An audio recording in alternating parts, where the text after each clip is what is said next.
Welcome to the Beauty and Violence podcast. We are back once again to speak about some fights. Yes, sir. I thought I told you that we don't stop. I thought I told you that. Nah, but what do you call it? I want to start with the Ponzinibbio fight. Jesus Christ. Fight. Okay, so first of all, I'm pretty sure there's no argument that that was the fight of the night. Hands down. Hands down. All right, cool. Just checking. All right, so my thoughts on that fight. Like Paeza is fucking, he's still an animal. Like he's an amazing threat everywhere. He's so fucking on point. Like I was watching that fight in Starbucks because I have no internet. And I was like, I have no internet right now. So I was in Starbucks with my coffee. Like, so mind you, the coffee is giving me more energy. So I'm trying really hard not to yell inside of Starbucks while it's quiet in there. But anyway, Paeza, man, he was so, I don't know how, what's his name, survived that, how Ponzinibbio survived those leg kicks in the beginning. Yeah. Like, he was not only butchering his leg, but he was doing it so technical. Paeza was looking like the perfect fighter. Like, I was just like, wait a minute. Did his striking get better? But man, Ponzinibbio's a dog. One of my favorite lines with Ponzinibbio in his post-fight speech was when Bisping was like, were you worried about your leg at all? Like, because he was kind of butchering your leg. And he was like, man, I don't give a fuck. He was just like, I don't give a fuck. He was like, I almost died from such and such. Like, you think I give a fuck about a leg? I was like, oh man, that's it right there. Like, that was it.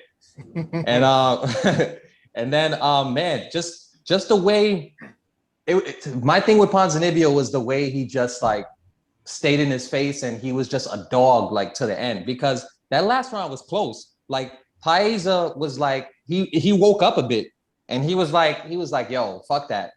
But then Ponzinibbio was just a little bit more dog.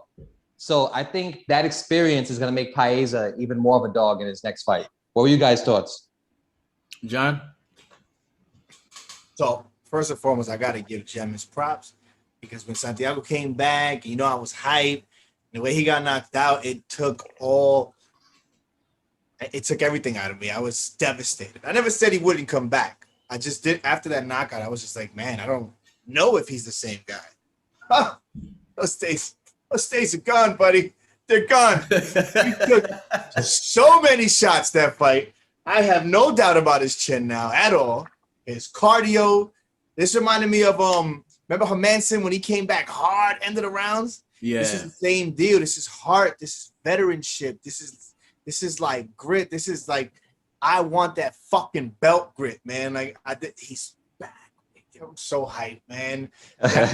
I'm so hyped, man.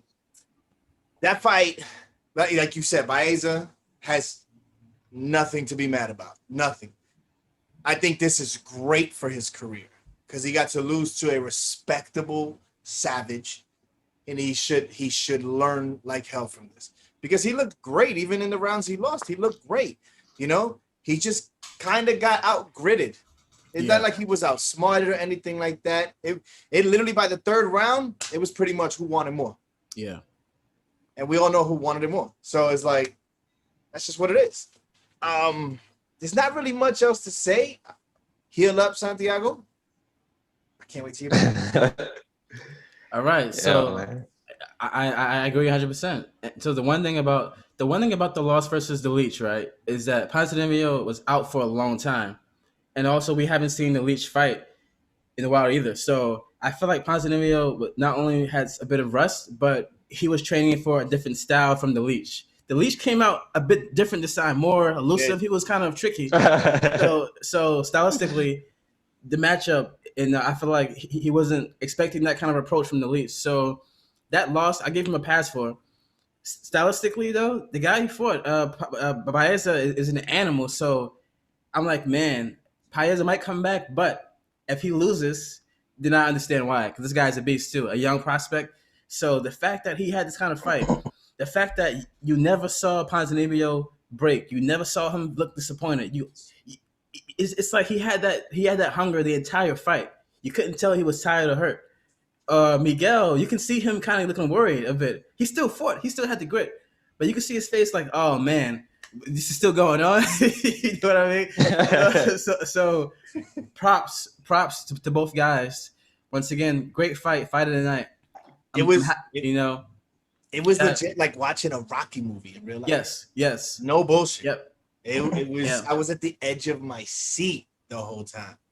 And some points I want to make is that one, Rose made a great point about the leg kicks. I don't know. These men remind me how much of a bitch I am every day. If you kick me once with one of those, I'm going to my mom. You know, like these dudes are no joke. And why is this cage so damn slippery? Yeah. These fighters look like they were ice skating the whole night. What the hell is going on? Yeah. And it's like, this is not the first time fighters have complained about this. Why hasn't like corporate done anything? Why isn't Dana talking about, why haven't they tested out different Where were they fighting? Who? Where were they fighting? Like where did that fight take place? Arizona, I think. Arizona, okay. Holy shit. Arizona is like a Arizona's hot as fuck. Like, yeah. You see how hot it was in New York, like today and yesterday? Yeah. I'm lying. This is in the Apex. Next week is Arizona. This is in the Apex. Okay, so even still, hot, yeah. Vegas is a fucking desert. And New York felt like a desert. They have an air conditioning system made by Jesus Christ himself. You kidding me? That's true. Yeah, that's a good point. I guarantee you everybody's nipples were hard in there. They ain't gotta worry about that. I just feel like in the summer Vegas is like Abu Dhabi, like where niggas were dying in Abu Dhabi when they fought like Khabib and all these other like Dagestani guys. Like that shit was crazy. Yeah. Feels like Vegas out here right now in New York. Yeah, for sure. But hey, this is crazy. Oh man, wait, real quick. I just want to say one more thing. With Ponzinibbio, it's like we were watching him get his juice back in real time. Yeah, like he was still like the first half of the fight. Like no, the first like 30% of the fight, he was the same guy that fought the Leech. And then as the fight progressed, we were seeing like the real Ponzinibbio. Like I love seeing shit like that. And he mentioned it. He said that he got warmed up, and I was like, all right, there we go. We got him. Yep. Yeah. 100%. Great performance, great fight. Now the division once again is a bit more interesting. I want to know where they're ranking him right now. Let me see. Yeah. Because I mean, he said he wants top 5. Man, top 5 welterweight is disgusting right now. Yeah, it is. He's not even ranked right now, currently. Yeah. Wow. That's crazy. Wow. Bro. That's disrespectful. All right. My nigga. No, you say? So, next fight, are we going to talk about the co-main event or the main event? Oh, the co-main event is going to be hard to talk about, man. It's going to be hard to talk about, man. I'll just say this about the co-main event. Walt Harris is like, like the way he is like too much of a good sport. Like, I like the dude got taken down, and it's like he gives up too. I don't know if I'm seeing that, but it looks like he gives up at a certain point when he's on the ground. It's like whatever, just make it stop. Let's just call it like it is. The man has about 60 to 90 seconds of death, and then he's depleted. This is what he's known for. Yeah, and it's like he doesn't get it. He doesn't get it once he gets in the cage. Somebody needs to calm that tiger in him. Maybe they need to put a real bad bitch in his corner, you know, like a real baddie, you know, put Rihanna in his corner and say, "Daddy, slow down." Like he'll slow down real fast. Trust me. He just comes out banging, and then and he was beating the crap out of this guy, and then he starts huffing and puffing, and you know, like you could basically just do the rope-a-dope against him, and anybody could beat him, and it kind of sucks because we love Walt, man. And then what he's going through. Then they asked what's his name? They asked Tybura at the press conference about it. They were like, "What's your feelings about him having to go through that?" And then Lord, and I'm just like, I turned it off. I was like, I can't. Yeah. This, man. It's so hard to talk about because even before the tragedy, we love Wall. What was that? That's the big ticket right there, bro. Somebody needs to cage his beast. I don't think we should talk cutting yet. I don't think we should talk it. I think he still can handle his own against the best. He just needs to learn how to. He needs to go talk to Derek Lewis for a little while, or something. You know, eat some fucking Popeyes with Derek Lewis and find out how he tamed his beast. Because Derek Lewis is on another level. Get a sponsorship. Chicken sandwich is amazing, bro. But now I will say that as far as the betting odds, that was an easy bet. I made some quick money on that fight. That was a pretty easy bet, knowing that Toro was gonna take him down and do that. I was nervous the first round because Walt did look good the first round. He was throwing some bombs at him, but the moment he tied out, I'm like, listen, he's done for. The fight goes to the ground, he's done for, and that's what happened. So yeah. Let's give Rose a minute. Let's give his Starbucks Wi-Fi a minute to get it together. I'm not at my place now, but I hate Starbucks. But listen. Find their router and sit under it. Yeah. Because you sound like you're talking to us from the Guardians of the Galaxy ship. I don't know what's going on. Wait, you don't hear me now? Now we hear you. Yeah. But you are cutting out. So I think the first issue is they need to change his name. The big ticket signifies that he needs to hit the lottery. You know what I'm saying? And that's how he fights. That's how he fights. Like he rained fucking hell for like 60 to 90 seconds, and then he fucking blows his nut. So once they start off with that and just think something more appropriate for later, which is someone who's supposed to have the best cardio and the all-around role, that's gonna be a good start. Not much more than that because this fight has gone the same exact way the last, let's say, 3-4 fights, like the same exact way. So I have nothing else but to change name. Yeah, I agree. But Saitna, restart your Zoom one more time. Restart it, and rejoin. Yeah, I'm texting him to. Oh, all right. If you're on their Wi-Fi, turn it off. You're gonna be better off on your LTE.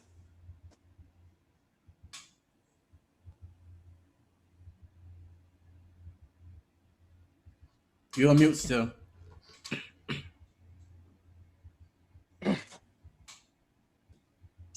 Yeah, I'm not on any Wi-Fi. All right. That's good now. Now it's okay. Good. Did you guys hear everything I said about Walt Harris? I heard it, but I heard most of it. It's very choppy though. It's very choppy. But I was listening to Alien Coding. You were saying you were saying that the last 3 fights it went pretty much the same way. Yeah, so I'm saying they need to change that name. Like the big ticket signifies that you need to hit the lottery. Like I got my big ticket. Yeah. You know what I'm saying? Like and that mindset is just doesn't go with MMA.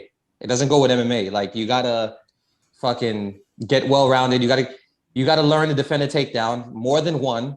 You know what I mean? It seems like in the last 8 fights, the only thing he's learned is one takedown defense attempt, and then that's it. Like he can't defend it more than once.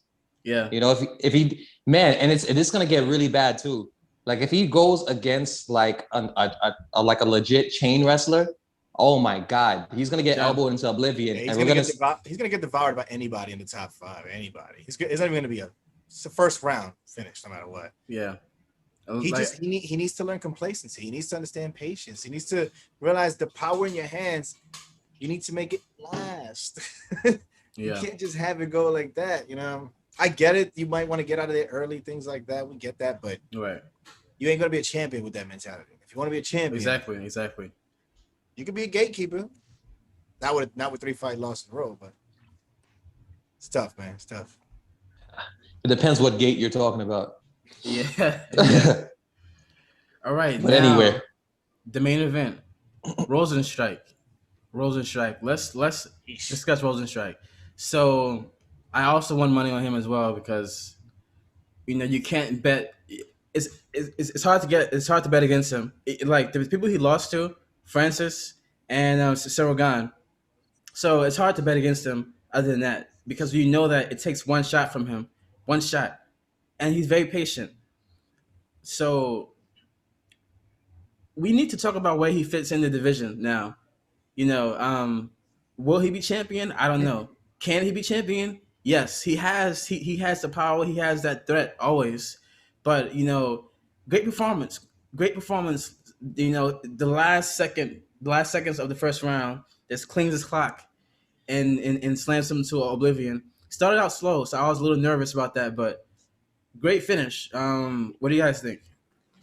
I have a lot of confidence that he could be champion in PFL or Bellator. Or Bellator. You know what I mean? Like John always loves to say. Maybe. But here's the thing. John just mentioned what's his name? Walt Harris to be the gatekeeper of the division. This is what you call a gatekeeper. This is the definition of a gatekeeper. Gatekeeper. Great point. You know what I'm saying? Because you got King Kong himself in the division. The man who literally forced John Jones into retirement. Now, I'm no. I'm messing with you. I can't. But wait. No. I'm joking. I just had to do that. But what you call it? You got King Kong himself, and you got fucking Cyril Gane, like fucking the MMA version of Joshua of Anthony Joshua, like on like souped up at that. You know what I'm saying? He has no chance of like really becoming a champion at this point. Like in this situation right now, like this is a really tough situation, huh? 2 King Kongs. Let's make that clear. Yeah. Forget about Derek Lewis. Yeah. That's another. Oh my God. Yeah. I don't even think he would be Derek Lewis. Hell no. Oh damn! You know what? Now that I think about it, I don't even necessarily like the matchup against Curtis Blades. Yes, if you heard his blade, yeah, exactly. Exactly.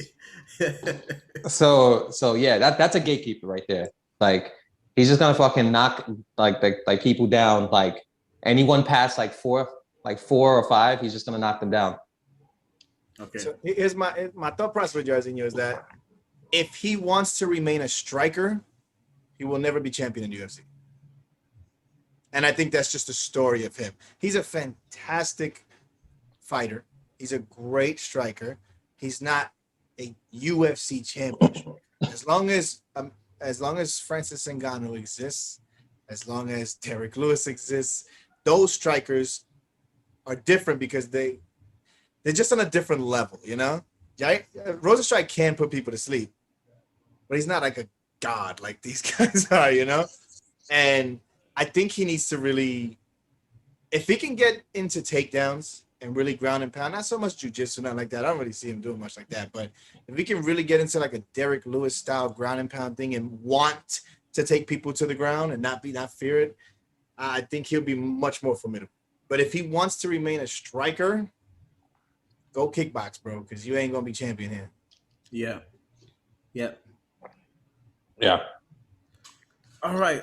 Montana De La Rosa. Oof. Yo, didn't I say that?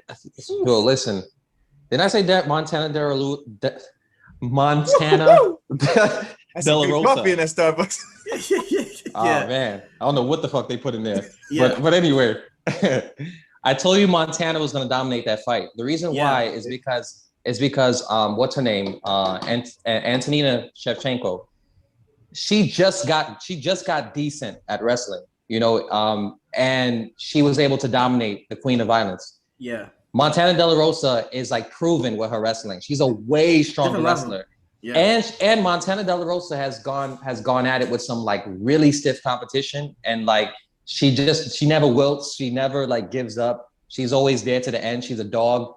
She has very dominant positioning. So like I felt like Queen of Violence was gonna have the striking advantage, as most people usually do against Montana. But I felt like Montana was gonna get it to the ground, and she's kind of like, I don't know, she's kind of like a machine when she gets on the ground, and She doesn't really react that bad to like, how do you call it? Significant strikes. She just kind of walks through it. So that fight kind of went like how I thought it was going to go. It's just a shame that, that beautiful face had to be knocked down, a couple of points, I heard. Listen. So I had two parlays. I had one for her and one against her. But yeah, the obvious plan for victory was to keep it standing for Lipsky. But we all know once it got to the ground, complete domination. I was surprised at how vicious she was able to finish her. Lipsky was stuck at some point. She was stuck in this like completely helpless the entire time. So Montana is actually, she might be a sleeper in that division. She might be able to crack the top 10, top 5. I'm not sure where she's ranked, but she has the skill set. She has the wrestling, and even though you have better strikers than her, in MMA wrestling often beats striking if the person doesn't have a good complete game. So I think that Montana could be a sleeper prospect. What division is that again? Is that flyweight? I think it's flyweight. If it's flyweight, she's not ranked. Okay, so maybe she changed weight divisions possibly. Yes. No, she could do well in that division. If it's flyweight, she could do well. Like Absolutely. You know what I mean? Because what the fuck? What do we even have in flyweight? We got the girl that the one that swings at air and makes a bunch of noise. Hell is her name? Caitlin Chukagian? Yeah, Chukagian. Yeah, you got Andrade, Lauren Murphy, Jennifer Maya, Cynthia Calvillo, JoJo Calderwood, Jessica I. That's what I'm saying. She could match up well with most of those. Yeah. She could. I fear that she can also be a gatekeeper. I agree. I don't know. She does. I mean, from what we saw there, I'm not gonna take too much from it because our queen already showed her weakness on the ground, and it's like, yeah. When you come in with that kind of prowess, it's expected. Like all that was expected, Anybody who was a fan of Queen of Violence was really just hoping she could catch it. Really, she was like a puncher's chance kind of deal there. But she says she's working on her ground game feverishly, so let's hope. I just wish I could have refereed that fight. I wanted to get a closer look. I wanted to a closer look. Man, a better angle. It's the closer one. Yeah, I don't know. The Queen's got a lot of work to do. She's got a lot of work to do. Yeah. Montana, I think, is going to come back quick. I think she's going to make a quick turnaround. Now, speaking of queens, Mana Ferret, the French karate kickboxing girl. So I was hiring her from the beginning because I knew, once again, I also bet on her too because her last fight was also a finish, and she was very aggressive.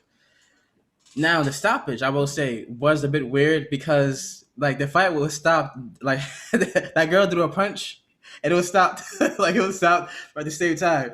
However, I think the referee just didn't want to see that, that women get battered any longer. But great performance. I look forward to see her progress in the division. I look forward to see how she does against more high level competition. But overall, I am impressed by what I'm seeing from her so far. What do you guys think? This looked like it was Wonder Boy versus Brandon Moreno. This is what it looked like. Nothing made sense about what I watched. The second it was about to start, I see this statue of a woman, and I'm just like, what the hell is going on here? It looked like she was fighting her little cousin, and she was mad at her, and she was just slapping her around. This is crazy. Yeah. I'm not comfortable with how big that chick is. I'm not. Something's weird. Like how is she cutting down to that weight? I need USADA in her house every 6 hours. I don't know. I was not comfortable with size difference, the power differential. I don't know. I don't want to speak on it too much. I was just concerned. Yeah. I mean, man, so like as soon as I started watching that fight, you guys were just talking about weight classes. As soon as I started watching that fight, I was like wondering, like, how the hell did this fight even get sanctioned? not just because of her image and like you said, like she was a statue of a woman, but just how dominant she was, like as a fighter. I was just like who did this? Like what were the matchmakers doing on this one? Because it was like taking a lamb to be like slaughtered by a lion or something. You know what I mean? Like, yeah, that was just like that was like really weird to watch. It was impressive, but it was also uncomfortable, like to a certain degree. Yeah, I agree. Because there are like these times where, you know, you'll just see like insane matchups that are just a complete mismatch, like Valentina versus what's that girl's name? Priscilla, right? Priscilla Cachoeira. That fight, I don't know how that in the world that fight ever got sanctioned. Like, because so looking at this fight, I think she did the girl a favor by like giving her that kind of quick. That was a pretty quick TKO. Because if it would have ended in a longer like ground and pound, that would have been a lot more vicious. If the girl would have just kept on like trying to fight out of it or whatever, like, we might not have ever seen that girl again. Oh, real quick though, props to that girl for taking the fight short notice. Like, I believe it was like a week and a half short notice. She took the fight. So yeah, she lost, but now Drago. Yeah, yeah, that's crazy. yeah. So she lost, but now she's in the UFC. So, you know, it kind of sucks because it's like her prowess is gonna take away from her skills. She is a skilled fighter, but to play devil's advocate, it's not hard to be the most skilled fighter when you're insanely more powerful than everyone there. You know, that's like putting Luke Cage in there with Errol Spence. Errol Spence is a great fighter, but he's gonna die. He said Luke Cage. And if you watch, I love that show. And also too, and that's flyweight, right? I think that was flyweight, which is terrifying. She's not even in the biggest women's division. Oh shit! So I see a couple of like really good matchups. You got Tatiana Suarez, and you got, of course, you got Andrade, and you got Valentina. Those are. I already want to see her against like Andrade or like Valentina. And I'm going to tell you, arrested. I don't want to see her against. He said, "I want her arrested." Man, that was a crime. And I want to tell you guys, she is that good because I've watched some of her knockouts on the regional scenes and previous to the UFC. Some nice head kick knockouts, some really nice knockouts she has on her. I want to see what her weight. What does she walk around at? Because how are you at flyweight? She's massive, bro. No, she's like a legit like 180. She's got to be. The bare minimum, she's got to walk around 160. Bare minimum. She's monstrous, bro. She's muscle, you know? And when she came up to Dana, she was like, "Oh, I'm a flyweight." I want to know what Dana's reaction was. He probably was like, "You sure?" He probably was like, "Get on that scale over there. I need to see film." How do you guys feel like she matches up with Valentina right now with the skill set she has? I don't want to talk about it. He said he want to talk about it. Listen, man. She's gonna be arrested before she touches my woman. Nah, we can't ever forget that Valentina is like one of the best has one of the best groundwork in the whole UFC. Right. Like she sets up a crucifix on damn near everyone she fights. Not only that, but Valentina basically fought undersized opponents the whole beginning of her career. Like, she's been a smaller opponent versus big girls. You know, Amanda's fighting now at freaking featherweight. You know, so Valentina has that's a different level of competition. But just because this chick is at flyweight, I could see the first triple champion out of this monstrosity. We'll see. We don't know. I'm genuinely terrified. Yeah. I was uncomfortable with the fight. I'm not okay with it, and I'm terrified because I love all of our women's champions, and there is a hired assassin in the UFC now, and I'm not okay with it. Yeah, she's a really good prospect to actually, keep an eye on for sure. So she is that good. Terrifying. Now, the moment we all been waiting for.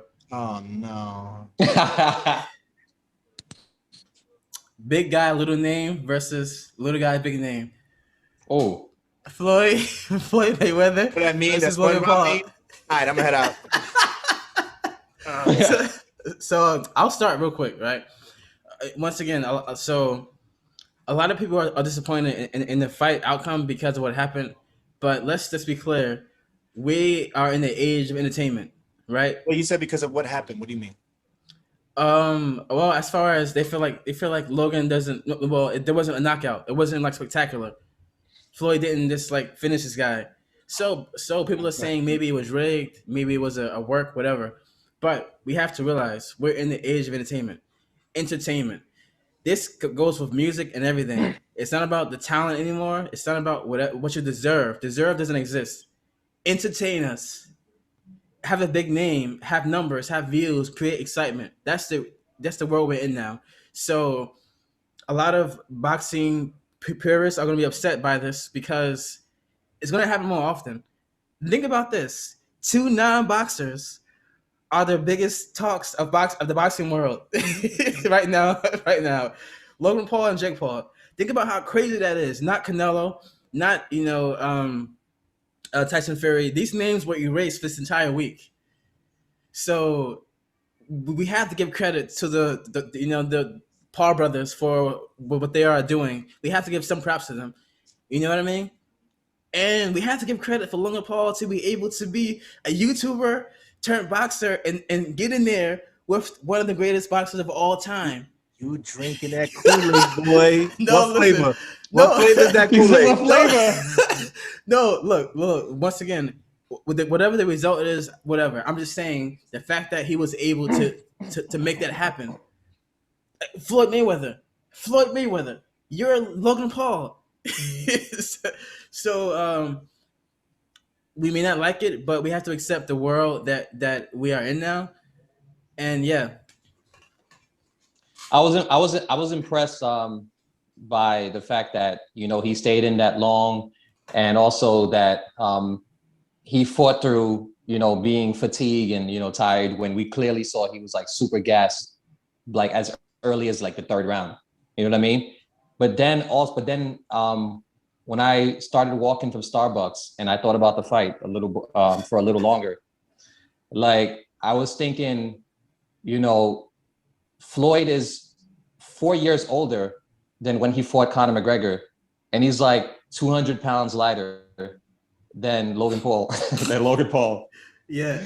So when I factored in those two things, it made it a little less impressive. But I'm still kind of impressed, nonetheless. Wait, hold on, real quick, John. Before you start, real quick, I want to say this too. Floyd Mayweather, this kind of hurts him in my opinion because it hurts him in the eyes of the public. Floyd doesn't care; he got paid a lot of money. But if you're a boxer of his caliber, you aren't going to even let a YouTuber even last that long, and even an exhibition fight. You're gonna have too much pride of your name and the caliber of fighter you are. I don't care if you're undersized. Floyd could have finished him with some body shots. So it actually could have been a work. Maybe Floyd carried him to do the fight. Who knows what happened? But it looks bad, and it also gives Logan Paul and his brother bragging rights. Freaking, his brother was like, "Oh my God, man, Floyd lost. I mean, my brother beat Floyd." Like insanity. Go ahead, John. So Floyd's whole thing has always Hold been on, Rose. Hold on. on. We gotta stop this bullshit. This fucking. Oh, we gotta give him props for getting in there with Floyd. Bro, let me say this right now. If I were the most famous YouTuber, I had over 50 million followers, and Tyson Fury said meet me in the ring in a week, I'm gonna fight Tyson Fury. Yeah. And nobody has to give me props for going in there to get 100 mil real quick. No, you don't need props for that. Any one of y'all motherfuckers do the same thing. Shut the hell up with the props shit already. I'm sick of it. You don't need no damn props to make $100 million like that. Second, everybody's all like, oh, anybody who was expecting a knockout Kill yourself. Mayweather can't knock out real boxers right now. First off, the man is twice his size. Yeah. Right, and by all accounts, an athlete by nature. He's an actual athlete. You know, he wrestler. Yeah, he wrestled all that stuff. He's pretty good too. He's an athlete. You can tell by his fucking body. This guy is an athlete. Of course, he can hang in there while Floyd pats here and there. You know, hugging his hips here and there. Yeah, who can't last 8 2-minute rounds with Floyd Mayweather hugging your hips? Come on, stop the bullshit already, bro. We always gonna give props to people making their money. This does not make the boxing world look bad at all. It kind of, in a way, Floyd can lose respect from boxers. Yeah. Only because of all the opportunities he didn't give to boxers while he was still relevant. But now he's an old ass and he's just gonna give these random dudes the chance to get in there with him. But when he was relevant, he wasn't giving that chance to a lot of people. So that's why he's gonna lose a lot of respect from boxers, from actual people who were even from his generation that wanted him, that wanted a slice of his ass. It was just like all the bullshit and this is what you're doing. But again, this is not gonna make Floyd look bad outside of that community. Nobody gives a fuck. When it was announced that Floyd is gonna fight Logan Paul, nobody was saying Floyd has to win. Nobody gives a fuck. This is a circus. They're going to see elephants jumping through rings, bro. This is not a fight. Nobody was expecting a fight. Now, however, kudos to them for making their money. Kudos to them. This is a podcast called Beauty in Violence. Not watch the tiger running the ball with the guy with the motorcycle. No. Now, I did see a lot of his. You guys can finish it here. So I saw a lot of his boxing peers, Canelo. A lot of his boxing peers is like, yo, like you couldn't finish this guy, a YouTuber, or like this person. So a lot of his, you're right. A lot of the boxers were saying like this is sad for the sport. Like what have we come to where a YouTuber now can get in the ring of Floyd Mayweather because he has attention and views and money. So what I was saying wasn't because, of course, the money. What I'm saying is the fact that they were able to put themselves in that position. And they were able to market themselves in that way. It's not. There are a lot of YouTubers out there with a lot of views. So the fact that these guys, it's kind of a smart plan. The same way Jake Paul is planning his fights with these fighters. It's very tactful. But anyway, do you feel like Logan Paul has any chance of being? No. An actual boxer? No. Okay. No. Okay. I'll tell you this right now, and I'll say this wholeheartedly, even though he's a pain in the ass in front of the cameras. I give Jake Paul respect for taking fights against fighters now, even though Ben Askren was a little sketchy. But he's an athlete, And now he's going to fight Tyron Woodley. Yes, he's washed up, but we know he got hands. To step up, yeah. That no matter what, whether Jake Paul's young, and he's hungry, whatever the case may be, but that does take guts to take that fight. Knowing that Tyron Woodley already genuinely don't like your ass. So that takes guts, and I give him props for that. I just want us to stop with the respect for getting in there. Logan Paul's not a boxer. He never will be. He looks like he hits hard. He should go to the arcade. That machine. Bare knuckle. So you probably get the high score on that. You get the high score on that. But I'm a fight fan, bro. Now, if a circus fight every now and then can be fun. Logan Paul versus Floyd never sounded fun to me. Never even sounded interesting to me. Period. So, Logan Paul as a YouTuber, if he fought I guess somebody more his size, maybe somebody more relevant, that would have been fun. But Floyd to me now is just an old guy that, makes a lot of money. That's it. Now, also too, one last thing. For everyone saying that it's bad for the sport, keep in mind, CM Punk fought in the UFC. Keep that in mind. Don't remind me of that nightmare. I also want to give them props, especially Jake Paul. I want to give him props for constantly digging into how much Dana White pays his fighters. I love it. I love it. He's just like, how you just like get off the couch, you go to boxing and just make $20 million. And Okay. knows who the hell you are, you know? Like, bam. You know, so that you gotta respect, because I'm noticing a lot of UFC fighters are like, wow, you know, he got paid for that. But like Francis tweeted, like, they got paid for this fight, an exhibition fight. What the hell are we doing wrong? What the hell are we doing wrong? Right? And, you know, that shit is amazing right there. You got your heavyweight champ saying, what am I doing wrong? Why don't you value me that way? Like, I love that. I love that.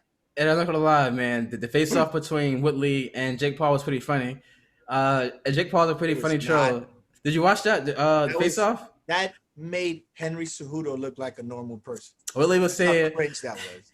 Well, the part was, it's so immature that it's funny. Woodley was singing, "I'll beat your ass, I'll beat your," and Jake Paul is there dancing. You know, you lost 4 fights. You're 40 years old. Like, he hasn't beaten anybody's ass. It's so immature. Out to that song. It's so immature that you can't help but to, like, wow, this is this is like. I'm not gonna lie. When Tyron Woodley started singing "I'll beat your ass," and then Jake Paul started saying, Paul, "You're 40 years old" or whatever. Like, I literally almost threw up. Like, and mind you, I was on my couch. My couch is, you know what I mean? I literally almost threw up. Like, that was just so like disgusting and fucking yucky. But and then I also think that Tyron Woodley doesn't even fully believe that he can win. I feel like I think he feels like he can win about 60% chance, but I don't think he like 100% believes he can win, because like when Jake Paul was like, "Yo, put your purse up, like, you know, I'll double your purse, and if you win, but if you lose, then you donate your purse to my charity." And then Tyron Woodley starts singing "I'll beat your ass" again. Ignores it completely. You know what I mean? So that looked weird. Well, okay. Yeah. So that looked weird. So honestly, what I'm seeing is Woodley is taking him serious as a boxer. Woodley's not taking him lightly. So because of that, I'm thinking Woodley doesn't want to jump the gun, and he wants to ensure that he puts in the time and training to actually be confident. Like, okay, I know that I put in all my work, and this guy's dead. You know. Also, Woodley has some good hands that you won't be able to tell from seeing some of his last fights. He has some better hands. Are we boring you? He has some better hands, you know. So I think Woodley is going to get it done. I'm betting on Woodley. I am betting on Woodley this fight. Not saying that Paul has no chance, but finally he's fighting someone that actually is a threat. You know what I mean? It's actually a threat. He's fighting someone that. But I thought you. He's fighting someone that can take. No, that does have power, that has skill, and also has a chin. These are all good things. I still think Jake Paul should beat him, but at the very least, he's fighting somebody who knows how to use their hands. Like, I want to see a Tyron this washed up Tyron. I want to see him when he doesn't have to worry about a takedown or pressing against the cage or jiu-jitsu, nothing. It's just throwing hands. I'm super curious to see that's what I'm saying. This fight is the first Jake Paul fight. I'm genuinely curious. I'm probably going to pay for it. And also keep in mind that Jake Paul, there is a rematch clause in the contract. Mm-hmm. That was interesting. You know, that it's in the contract. So, and this is also his first pro fight officially on record. That just tells me that Jake Paul understands that this is the next level. Yeah. I am now leveling up. Probably sooner than he wanted to, but he's now leveling up. Yeah. I like it. I don't like anything having to do with Logan Paul right now, but I like what Jake Paul did. All right. So, any last words regarding the fight? Yeah. Oh, go ahead, Rose. You guys want to do like some quick, like rapid fire predictions for this weekend's card? I'm with that. Yes. By the way, I'm gonna call you after this, Rose. We gotta talk. All right. Oh man, I'm concerned. Whoa. I'll fuck with you. Okay. Oh, you shared the thing? Oh, nice. Yeah, Okay. I'm like, what the hell just happened? Okay, so you guys want to start from the beginning? I'll start from the beginning then. You want to go from early prelim? Oh shit. Rose is like, I don't want to talk about all All right, so that. we'll start. All right, so we'll start from. Let's start from the top. Start from the top, and then we work our way down to whatever fights we find relevant. All right, so I believe Israel has this fight hands down. I believe that people who are even hoping that Victoria had the chance to take him down are going to be completely disappointed. I think Victoria is going to be disappointed as well. The competition that Israel has faced, has been way more elite than the people who Victoria has faced. Not saying that Victoria is not a good fighter. He's good, but Israel is going to. I predict he's going to finish him first or second round TKO. Second fight, Davidson Figueiredo. I think that last time he was a bit sick. I think it's gonna be a competitive fight, but I think that Figueiredo is going to make it more decisive and clear this time. And I have him winning by, I'd say, a third round TKO as well. Leon Edwards versus Nate Diaz. Leon is going to obliterate Nate Diaz and give him one of his few finishes that he's had in his career. Next one. Bilal Muhammad, Damien Maya. This one is tricky, but I have to go for the younger guy. I have to go for Muhammad. He's been looking good lately. Sharp, good takedowns. Not the best, but Maya is aging, so I'm gonna have to go with Muhammad by decision. You want to just stick with the main card like that? Yeah. Yeah. Yeah, we'll do that. Paul Craig. Paul Craig is on the main card, right? Yeah, and last fight. So Paul Craig versus Jamal Hill. I think that Jamal Hill, less experienced, but I think that he's on a different level. I think that he's a young, up and coming animal. I think that Paul Craig has nothing for him except jiu-jitsu. I don't believe he'll be able to get him down to the ground. So Jamal Hill is going to finish Paul Craig first round TKO, either straight right hand or an overhand, left or right. All right. I'll go next. Okay, can you wait? Okay, there we go. All right. So I think Israel Adesanya is gonna be eating a gelato over Vittori's unconscious body by round two. By round two, he'll be eating a gelato over his unconscious body. Oh my goodness. I think Brandon Moreno. Listen, I believe in the Mexican fighting spirit. Now, granted, Davidson Figueiredo is the god of war, but that the Mexican fighting spirit of Brandon Moreno is different, man. Like I've really seen him like grow into that, and I might look for a sponsorship with Modelo after looking at his last fight against what's his name, Figueiredo. Yeah. Leon Edwards, I think he's going to open up a few cuts on Nate Diaz, and that fight might be stopped again. Yeah, doctor stoppage, because the scar tissue is just off the charts, and I think that happens by like round 3. I think Bilal Muhammad, I think his wrestling is going to neutralize Damien Maya's jiu-jitsu. Because that's proven to be like good wrestling, solid wrestling has proven to be like really effective against Damien Maya.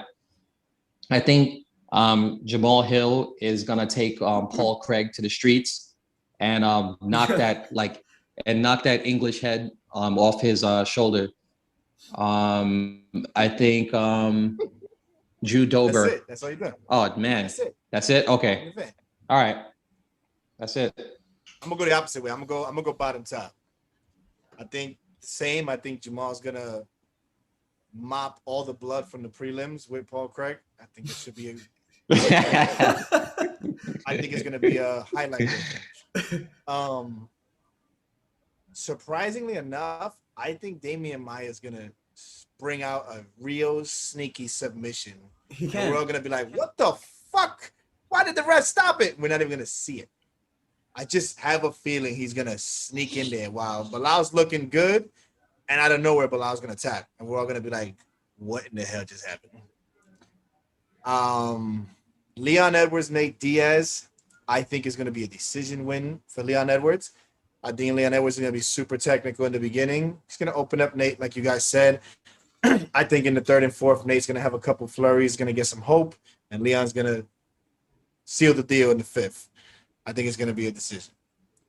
Figueiredo Moreno, I don't really know. I gotta watch interviews with them. You know, I like to feel these things out. As of right now, I have a feeling Moreno is gonna come out strong, and I think he's gonna win the fight. I think it's gonna be another decision, and I think Moreno comes out the winner. As of right now. And Adesanya Vettori is the one that fucks me up so much because Adesanya hasn't lost in a while. So how he's gonna bounce back from that loss mentally is where we're at. Like minus take out Jan, everything how he's evolved up until this point, he should make quick work of Vettori.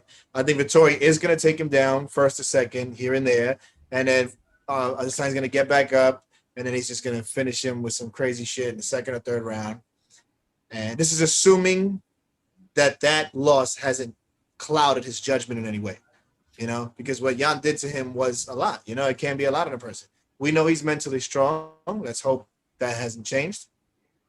I just like, with me, it's all about how's he going to come after that loss. He hasn't lost in a long time. That's how I got it. Yo, listen, man. The word of the day, ayabiakon. You can't find it. You can't find it in English language, but you could damn sure find it in the Nigerian language. One of their languages anyway. So ayabiakon is the word of the day. I think Israel, he cuts angles really well. He's not even really the type of guy who you can get a hold of that easily, because what's his name is like Jan Blachowicz is like two Marvin Vittoris in one. And it took him a while to get a hold of Israel. You know what I mean? It took him I think he got a hold of him in like either the third or the fourth round for the first time. But I think that was more Jan playing smart. I think that was he couldn't. I think Jan, personally, I think Jan is a better like fighter than Vettori. Yeah, same here. Personally. Yeah, absolutely. 100%. What I was countering you with was that I think the reason why he didn't grab him in the first, remember there was a lot of pressure on Jan in that one too. It wasn't just Adesanya. You know, a lot of pressure was put on him that he's fighting potentially the next great thing, and you know, people were putting him off. You know, a lot of people were putting him off. So it's like there was pressure on him too, and I think he just wanted to play. I think he was feeling him out. I think he could have done what he was doing earlier in the fight. I just don't think he wanted to. So that's why I'm saying, like, stylistically on paper, we all know Adesanya should finish it. Maximum third round, maximum. I'm mentally is where I'm at. Like, I want to see where he's at, you know? He looks good. He sounds good. I like the whole reset mentality he did after that. But it's just we got to see in the cage, you know? That better men have fallen to that clouded judgment after a loss. So and just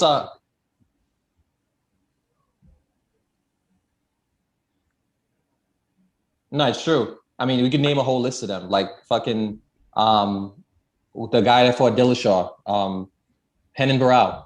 Yeah, you know, Renan Barão was undefeated for so long, and then he just went like on a crazy downward spiral. Yeah. You know, 10 years.